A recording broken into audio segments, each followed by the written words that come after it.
Flax, what is wrong with you? Were you dropped as a child? He just talks like that all the time. Yeah, no, I'm just casually talking to you guys like this. Yep. Oh my god.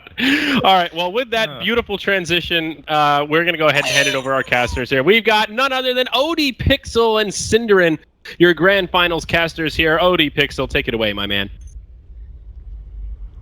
Hello, what's going on? Right, yes, I'm here, don't worry. Right, what's going on? We haven't actually started the game yet, though, so we're chilling. We're chilling still. It's Cinderin here. Let's talk to Cinderin. Cinderin knows stuff about Dota. Charles, how you doing?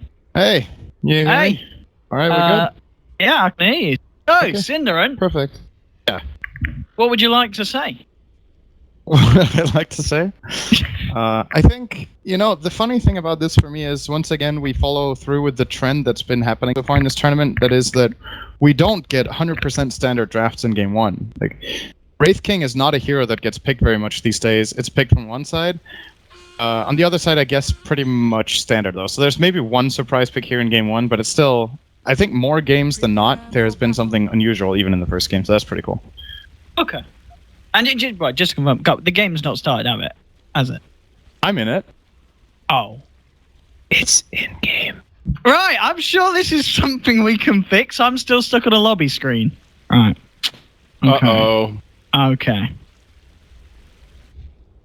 Can we just remake? Can we remake? It's all right. We got this, Cinderin. It's gonna be me and you. We've done this before, I think, right? Is this happening? Like, I think it has to happen. I don't think we have a choice. Mine's fucked up here. Thanks, Reborn. Ready to All right. restart. All right, welcome to the grand finals cast with Cinderin and Draskell. How? Welcome That's to okay. Reborn we got beta some funny test. shit going on here. Owie, it's Light Strike Array. Here comes a follow-up Hellfire Blast. Ice Shards, though, blocking off a couple of members here. 4C&L, the charge comes in from EGM. That's going to be your first blood right there. Onto Owie 2000. Hear you. Along with Bulba, going to eat another Light Strike Array. But looks like 4C&L are going to walk away the victors here. Just fighting over a little bit of ward vision, I guess. Yeah, the Radiant heroes are extremely good for level 1. I'm actually surprised that DC tried to take. I don't think they wanted to take that fight. Actually, I just guess they had no choice the moment they got charged on. But you're not going to win that fight against the Radiant with those heroes from the Dire. So of course 4CL get the first kill. They also get both bounty runes, so they're off to a really good start here. And the only thing DC really accomplished was placing a pretty standard Observer Ward in the Radiant jungle.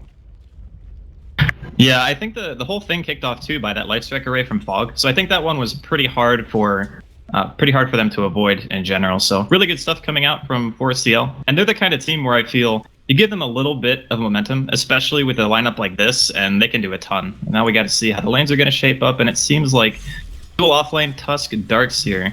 Against this particular lineup, though, on bottom, I don't know how much this is going to accomplish. I think they can actually die quite easily here. Yeah, I think this is the kind of game where you get maybe, I don't even know if you want to get level 3 on the Darkseer before you go jungle, or if you just go right away and start stacking some camps and farming it, because the moment you realize you're playing against this tri lane, there's no way you're getting away. Surge is great and all, but when you play into 3 stuns, you need some really, really nifty plays with the snowball in order to even survive that combo. So I think DC are in a really bad position there. Radiant's bottom tower. And we got the mid matchup here. It's TC versus Queen of Pain. It's going to be played as Bloodseeker versus Queen. And this particular matchup is interesting to me because, well, first off, you don't see it much. And this is, I guess the Queen can win, and he's even gone as far as to skill Scream at level 2, which I guess is just for harassment purposes. But this lane's actually super hard for Queen, I feel. Yeah, I guess so. Especially when the Bloodseeker gets to start with these items, right? You go Poor Man's Shield, 2 shared tangos, and then you get a salve very early on, because it's so unrewarding playing a lane dominator against Bloodseeker. If you don't play it like perfectly, all of your harassment just goes to waste. You just see TC, the moment he gets the last hit, he heals 140. It's like an entire Shadow Strike he negates by getting 1 CS. And he, of course, does have better damage than Pycat 2 when he's Blood Raged. Now he even gets a Quelling Blade, so he has a very big advantage. Here comes the charge, though, from EGM. Gets the stun off. Will he get a greater bash? That should be a kill if he does. Maybe they don't even need it. He actually does get it there. And I do think they needed it, after all, especially with Tusk rotating in. I guess as soon as you put that Blood Rage on, it makes it a lot easier to harass, because at that point, Pycat only had mana for 1 Shadow Strike. So if that Shadow Strike wasn't enough to kill, then I guess at the very least they were going to apply some pressure. But that's here's Pycat's bottle. he'll be able to probably get the haste rune top, as neither team actually has vision of it right now, but I think he'll probably check. Might have noticed that none of the supports have rotated. And that haste rune could very easily be another kill. It could. Top lane. Yeah, Bambo, he's going to eat that power shot here. Very low on health. Going to see EGM teleport in. He's going to charge onto UR, but I don't really think much is going to happen from this. Although his wind run is down. Bash. Yeah, maybe. I don't know. He's chasing him down right now. He can't get a bash to save his life. He's going to get ensnared here by Aoi, and looks like he'll be forced back. That's really unfortunate. One bash there for EGM is actually a kill, I think. I think Yawara, after all those attacks, was down to like 100 health, and Greater Bash deals a lot of extra damage, so... Well, maybe not. It's a level 1 Greater Bash. He has 2 in charge. So. I think it would have been super close either way. Yeah. Like, he might have died. It might have been like 10 HP or something like that. This is such a good lane for Spirit Breaker, though. Like, if you look at the heroes he's up against, they're a lot about physical damage, and he just has really good base tank in his 5 armor. The Stout Shield already has the 2 gauntlets from the first kill and the assist he's got. He can always just rotate whenever he wants, so now he's going to charge mid again. And TC is being pressured really hard by Pycat. Yeah, Biryu's here, though. Question is the snowball going to be enough to really help? They are behind the tower. Here comes the Shadow Strike. Actually dodges it with the snowball. They want to try to turn it around, but there's not enough mana for Ice Shards. He needs 4 more. TC and Biryu chasing right now. Pycat's got Blink in 5. Doesn't look like they'll continue to chase this out. And once again, looks like 4CL are going to get both runes here, too. An extra 5 mana on Barrier there is the first kill for DC in this game, that's for sure. If they block off Pycat, they know the Blink is level 1, obviously, so it's a very long cooldown. But he gets out barely there. Although, of course, the gank does fail, and TC, you're starting to see what you pointed out, that this lane is really favoring the Bloodseeker. He's up 23 and 11 to the 13-2 of Pycat, and this is a classic mid lane dominator in Queen of Pain that just can't go toe-to-toe with this hero. I guess the one thing about it is, in most circumstances, the queen should dominate, that's true, but at least you're getting the EXP. And I feel like TC, if you get caught with a Blood Rage on, very similar to what we saw EGM do earlier, you can get blown up by a queen at level 6. Like, that damage you're going to take is insane. And if you're getting harassed constantly, you're probably going to have to use Blood Rage at some point to bring yourself back up. Yeah, what do you think about his choice of going 2 in Blood Rage? I would say usually you go 1-1-3, and the extra 5% damage in the extra 1 second duration, this ensures that he can constantly cast it, because now the duration and cooldown is the same. But at the same time, that extra 5% is also ingoing damage and could put him in a lot of trouble. Oh, Pycat, he's got his ultimate up here. He has enough mana for the Scream and the ulti. Beer used in the area. Looks like they're going to choose not to go in, fearing the Snowball and Ice Shards. But I do think that's kind of the way you want to do it. Is a level 1 Blood Right really going to change a whole lot in this situation? I feel maybe you can catch out an aggressive Blink or throw it on EGM, but since he's not 6, you're not stopping like a Nether Strike, for example. And I think just keeping yourself at full health is super important because you know that you're going to be that charge target. It puts a different type of pressure, right? Let's say you're getting charged by Bloodseeker or by Spirit Breaker, and you just cast Blood Right on yourself. Then Pycat needs to really think about his positioning on the engage. He can't blink in aggressively and get Scream and Sonic Wave off because he's going to get silenced, and then he can turn around on. So I think it's a really good defensive value point, and I don't know what this Blood Right point has done for him. So good Ice Shards by Biryu. They might actually be able to get this kill. They're not trying, though. Surprised they didn't go for the Snowball play. But TC was 4 experience away from level 6. I think if he was 6, they definitely go for that. Well, either way, looks like Aoi taking some damage here top from Bambo, and we should kind of bring this up, I feel, because he's level 5 and he has Arcanes. Might die though. Biryu with the Haste Rune, Ice Shards coming in, there's the power shot. Bambo definitely not going to live through that one, so poor guy, as soon as I bring him up, he gets killed. But I still feel like he's getting a lot out of this early game. Yeah, for sure. Level 5 on the Shaker in this offlane at minute 6 is really good, and having Arcanes, of course, great for him. Also, love the choice of maxing Fissure. I feel like a lot of the time when we see core Shakers, whether it's in the offlane or in a solo mid position, they often choose to either max Aftershock or enchant Totem, and I just think Fissure... People forget how well this levels. Like, the extra damage and, of course, the extra stun duration is really good, and in most situations, until you get a Blink Dagger, your chance of getting like 2 or 3 enchant totem hits off or getting a good aftershock proc is very low. The Fissure's just way more flexible in my opinion. No, I agree a lot. Sometimes I like the 2-1-2 build that a lot of people do because that way you can chain stun. Gonna see a charge here onto middle lane. Snowball comes in for Beer. They're gonna regret that. Bambo is coming in. Here comes the Sonic Wave. The burst with the Fidget comes out. Biryu is already down. TC will be soon to follow, and that is a double kill for Pycat. Now, I don't think Biryu saw the Shaker. He definitely did not. That's the only way I can justify that snowball is if he didn't see Bambo there. The thing is, he indirectly saw the Shaker by the fact that he hasn't shown top for 30 seconds. So it's actually a misread of the map. Like, if Shaker has not shown in that aggressive ward they have up there, they know he's rotated. Where is it most likely he is? It's gotta be mid, right? He won't go bottom to try to kill the Darkseer together with Wraith King. He could, I guess, but it's not nearly as valuable as finding this kill mid. And 4C&L just with a superior rotation here from the start. Yeah, it's just really bizarre to me that happened, because they do have the high ground ward, right? So it just seems really uncommon that you would not see that hero, because he was well on the river by the time they started that engage. But either way, Bambo still making things happen here. He's been involved in half his team's kills right now. He's getting close to level 6, which means he'll have that Echo available. It might be around the same time that this charge hits on top lane. He's going to get charged here, has level 2 Shackle and Windrun up. TP reaction coming in from Biryu. EGM is going to get the Ice Shards here. Do they want to go on this? There is a double damage. Shackle does not latch. Bambo is not quite 6 just yet. Yawar is going to eat the Scream, get daggered, run back to the tower. He might die to the dot damage. Bottling up now. Charge coming from EGM. He wants to go for it. In the meantime, Echo right in front of the tower. Bambo with the double. 3 down right now on the side of DC. And now EGM has realized, I might have made a mistake, but he does have charge up soon. So I think he'll be fine.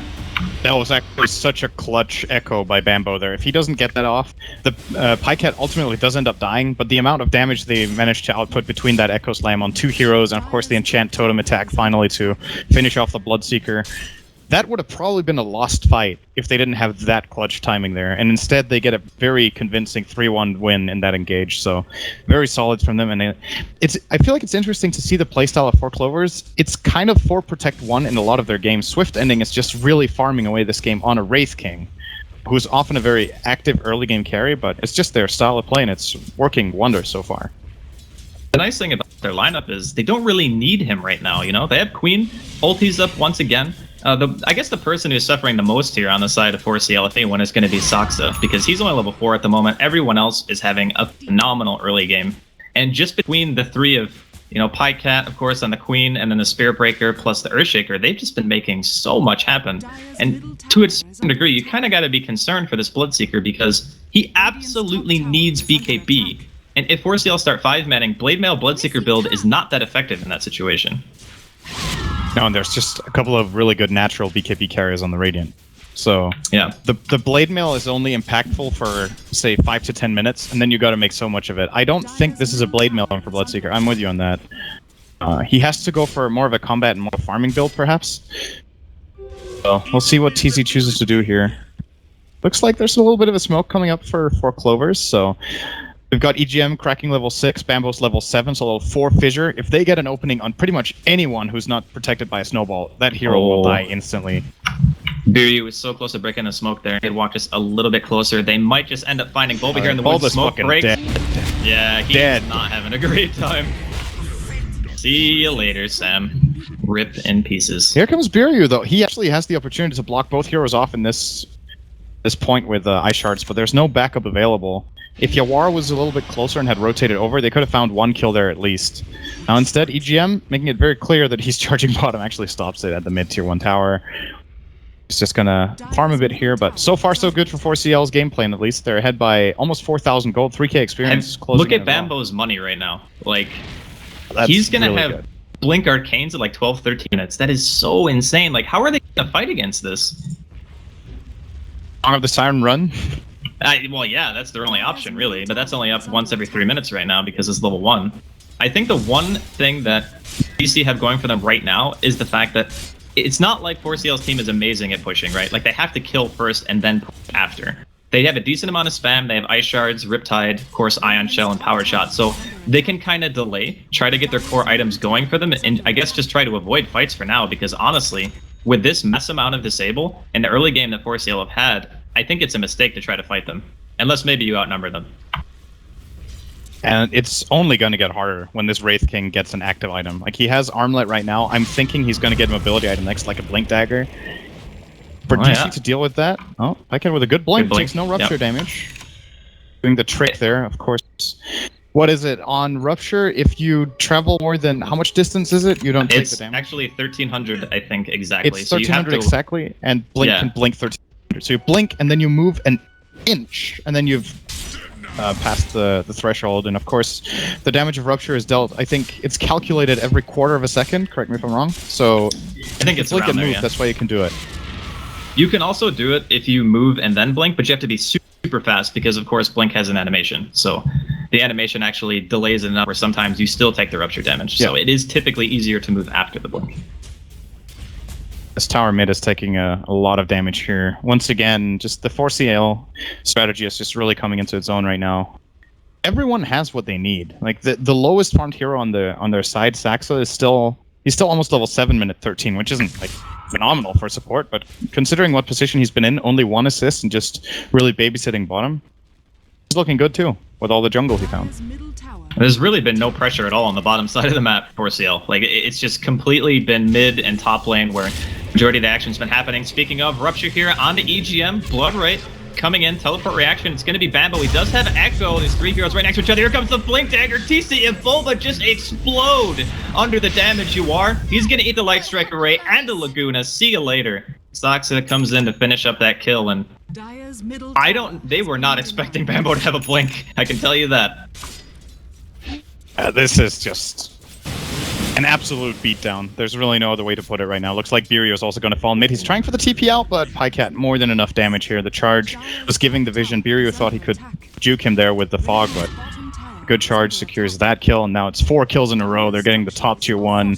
Swift Ending now getting involved in pushing on another lane. He's like, okay, maybe there's more to the world than just a bottom lane. Goes and takes this tower. That's closing in on his Blink Dagger. DC are going to need pretty much a miracle. And I'm saying that 14 minutes in, this game's just getting out of control really fast. Yeah, it's one thing when a team like this gets a couple of kills early, because you kind of expect it, right? You got Spirit Breaker, you have multiple stuns, high damage.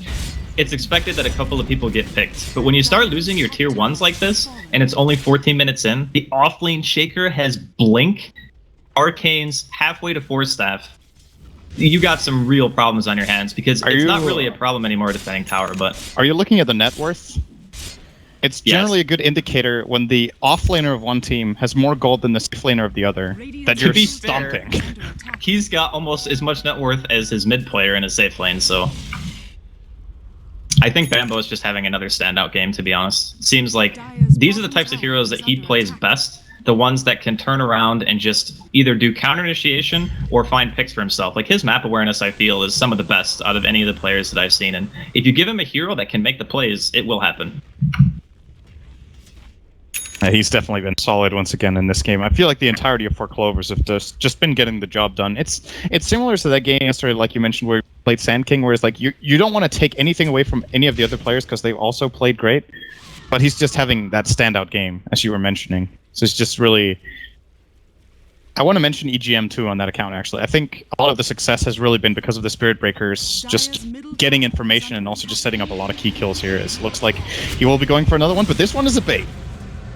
They're going to song straight away. The Blood Right comes out maybe a little bit early. Miscoordination here coming out from DC. The silence is not going to hit. Pycat comes in, blinks into position. He's waiting for the Sonic Wave, throws it up, but the Snowball actually dodges all the damage. This could be the turnaround they need. Bambo's here. The Echo comes off cooldown. It hits on 4 members of Digital Chaos. It is an absolute murder fest here in top lane. Aoi is the last man standing. He's earned up here, gets mashed through the trees, and the fastest GG of the elimination tournament here at 16. Actually, it was 15 minutes in when they called it, but good lord, that was ugly.